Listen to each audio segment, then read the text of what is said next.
3. សុវណ្ណសាមជាដកមេត្តាបារមី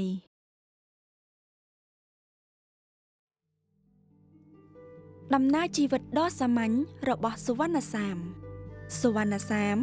កើតក្នុងគ្រួសារឥសីពីររូបដែលក្នុងអតីតជាតិជាគ្រូពេទ្យនិងភរិយាដូចនឹងឪពុកម្ដាយដែរសុវណ្ណសាមធំឡើងជាអ្នកសាងភ្នោះរស់នៅក្នុងព្រៃស្ដាយអើយសែនស្ដាយថ្ងៃមួយ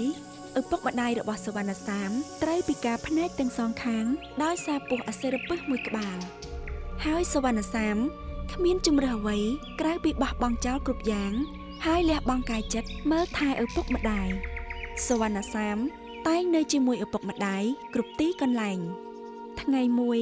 ពេលកំពុងដងទឹកចៃដន្យសុវណ្ណសាមត្រូវព្រួញបាញ់ចំដោយព្រះបាទបលយៈដែលកំពុងតាមប្រមាញ់មរឹកនៅក្បែរនោះជាហេតុនាំឲ្យស្ដេចអង្គនេះកើតទុក្ខទោមនស្សយ៉ាងខ្លាំងដោយឃើញទុក្ខសោករបស់ព្រះបាទបលយៈ